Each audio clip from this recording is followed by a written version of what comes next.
All right, well, it's the weekend, so how about a quick tag video?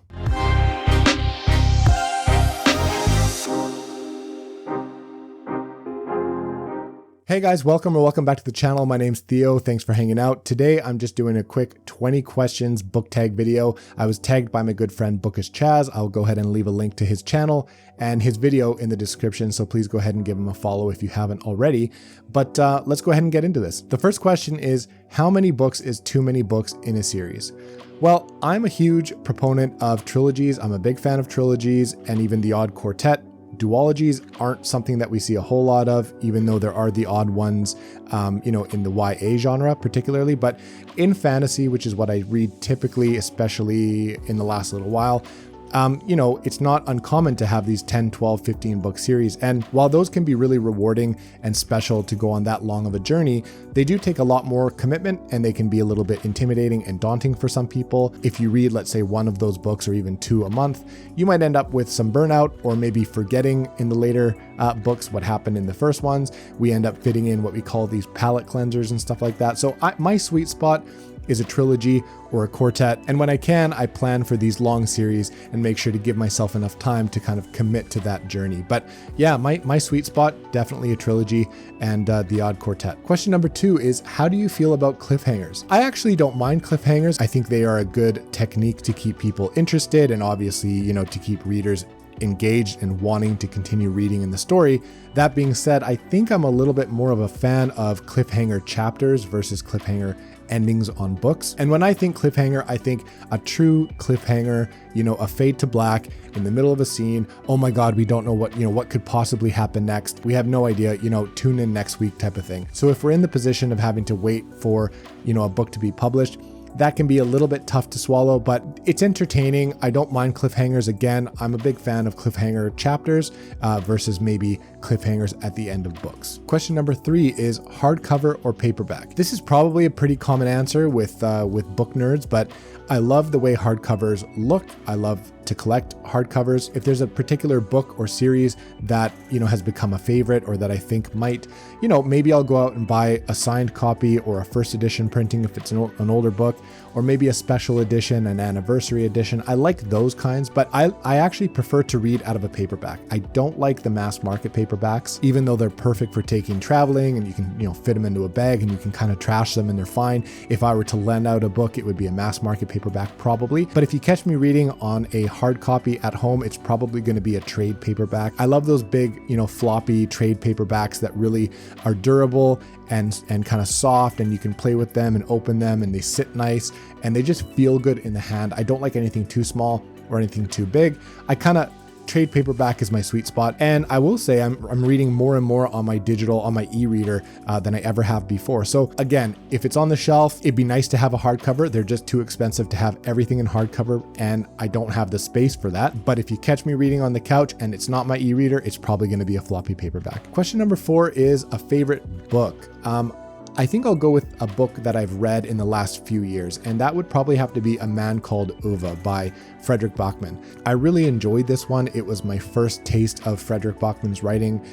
It just clicked with me. I think I read it kind of at the right time. It was just a charming story. I could go on and on about that book. I really enjoyed it. I watched the movie as well with my wife, and they nailed it, and I really enjoyed the movie and the book. It was just a special book. It was charming. It was emotional at times, and I just thought it was written pretty well. I know some people that don't like it, but I know on the whole, I think it's a pretty well-loved book. So that one's probably going to have to be a favorite. And then another one is on the nostalgia side, probably something like Harry Potter is always going to be a favorite. I have a soft spot for the Harry Potter series. It got me into reading and fantasy when I was younger. I just reread them a couple years ago. And yeah, if I was stuck on a desert island with just a Harry Potter book, I don't think I'd complain. Question number 5 is a least favorite book. And again, I'm probably going to have to pick one that I read in the last couple years, and that is Miss Peregrine's Home for Peculiar Children. This one fell short. I think I gave it a 2-star on Goodreads. This one fell, like I said, just a little bit short. It wasn't exactly what I thought it would be.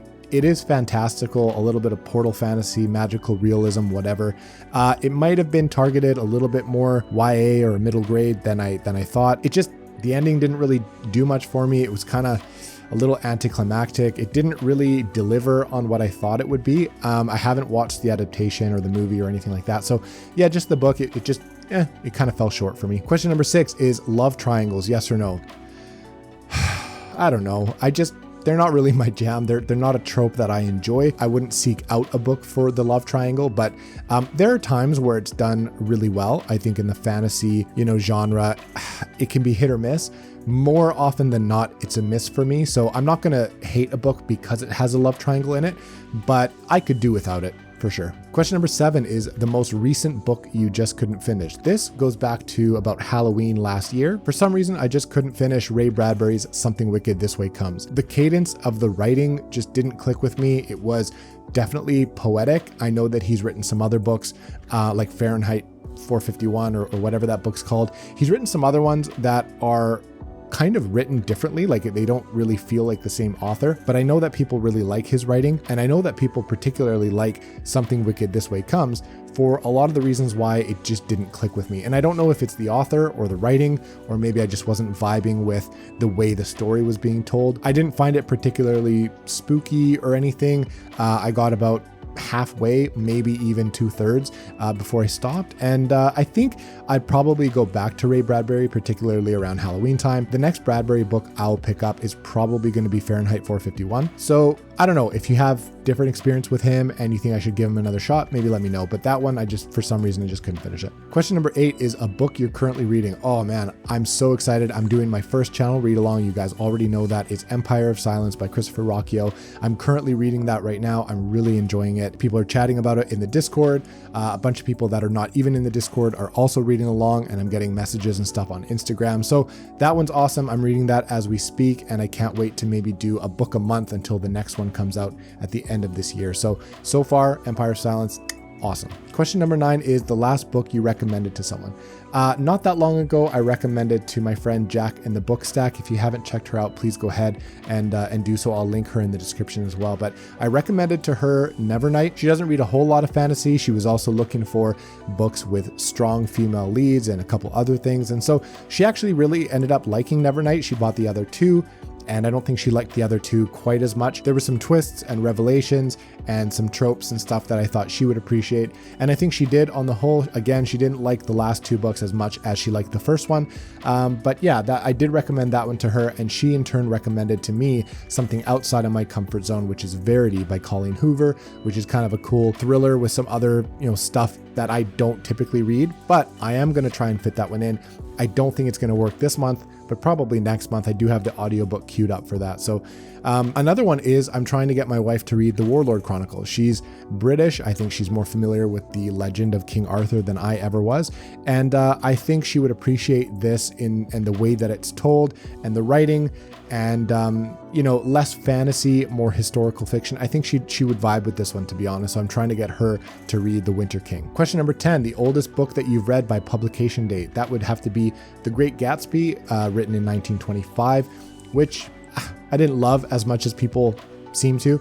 It was okay. It was one of the last classics that I read, and it was just okay. I mean, I'm glad I read it, but I probably would never read it again. A couple others are Agatha Christie books. I've read a couple of her books, and those were all written in the 1930s and stuff. So yeah, I think those are probably the oldest I've read. Question number 11, the newest book that you've read by publication date. That one is, and I have a dedicated review on the channel for this, but that is Hunger of the Gods by John Gwynne, another excellent book. It was book 2 of the Bloodsworn saga. I love John Gwynne. He's one of my favorite writers right now in fantasy. And so that one was probably the most recent that I read. Question number 12, favorite author. I think I'd have to go for different genres here. So like for sci-fi, thrillers and stuff, it's definitely going to have to be Blake Crouch. I'm very much looking forward to Upgrade coming out July, I think 7th.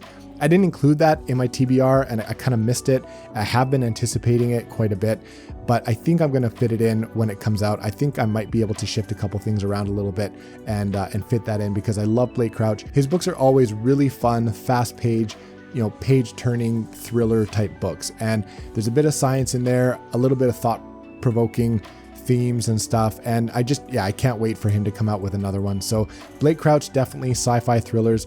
And then, Gwynne, Hobb, Sanderson, probably for fantasy. Based on what I've read, there's a lot of authors I have yet to read. So right now I'd probably have to say Gwyn and Hobb and Sanderson for fantasy. And then on the suspense and horror side, definitely Stephen King. I really enjoy his writing. I'm making my way through his catalog. And then on the historical fiction side, I think Bernard Cornwell is gearing up to be a favorite author as well. Question number 13 is buying books or borrowing books. I think there's something quite special about borrowing and sharing books and that kind of stuff. And it leads to discussion and, you know, just the social aspect of sharing literature and talking about it. But I have to say, I do love owning books. I love collecting books on the small scale that I do. And I love physically holding, you know, books and knowing that I can go back to them and pick them back up at any time I want, and to be able to lend them out. I do like sharing books myself. So even though I'm trying not to be a crazy consumer, I can't help myself sometimes. I'm only human. So I do probably buy more books than I should. Question number 14 is a book you dislike that everyone seems to love. Murderbot. I don't really understand. Some people love it. I don't get it. Question number 15, bookmarks or dog ears? All right, come here for a second. Come here. If you dog ear books, you need to stop. You need to stop. You're a terrible person and I hate you. I'm just kidding. Question number 16, a book you can always reread. I think I have to go back and say something nostalgic, maybe that I read when I was younger. Like I said, I could probably read a Harry Potter book every other year or whatever and be just fine. Something maybe classic. I read The Hobbit only once when I was younger, and I do have fond memories of that. I plan to read The Lord of the Rings for the first time coming up here in the next month or so. So we'll see how that goes. But The Hobbit, if I read, multiple times, would probably be fine. So I think something probably more classic, definitely fantasy, I would prefer to be able to reread, and something nostalgic from my childhood I'd be able to reread, I think. Question number 17, can you read while hearing music? No. Question number 18, one POV or multiple POVs? I prefer, sometimes one point of view, even first person point of view, can be very, very well done. Hobb is a very good example of this, but I think I do really enjoy multiple points of view. I don't like when it gets convoluted. I don't like necessarily having 5, 6, 7, 8 points of view if it's not well done, but 2 or 3 or even 4 points of view, when done really well, can really have a good impact, and I can enjoy that type of ride. John Gwyn is an example of an author that can do 6, 7, 8 points of view, and I'm all for it. So it can be tough to do, but when it's done well, I do prefer multiple points of view. When an author is an expert, like someone like Robin Hobb is, one intimate point of view can be really, really fun. Question number 19, do you read a book in one sitting or over multiple days? For sure, a book takes me multiple days. I wish I could just sit down and, blitz through a book in an afternoon like some people can. I personally can't. Work can be pretty busy. I'm married, I have a wife, and so my schedule doesn't always allow for long reading sprints like that. But yeah, if I could, I'd love to blitz a book out in like an afternoon or a day like some people can, but I can't. So typically I'll read a book over multiple days for sure. And even when I read for the majority of the day, I still have to take kind of, breaks in between. Question number 20, who do you tag? So I'm going to tag my good friend, RJ Gibson. He is a partner with me on our Discord called The Grimoire. I'll link him in the description. I'm sure some of you already know RJ. And of course, my good friend, Madison Goodyear. I will tag both of you. I'm curious to see what your answers are. And if any of you guys want to do this tag yourself, please go ahead and consider yourself tagged. And I'd be curious to see what your answers are as well. Let me know if you end up doing this video. Chaz, thank you so much for tagging me. This was a fun one. I appreciate you guys, and I will catch you guys soon on the next one.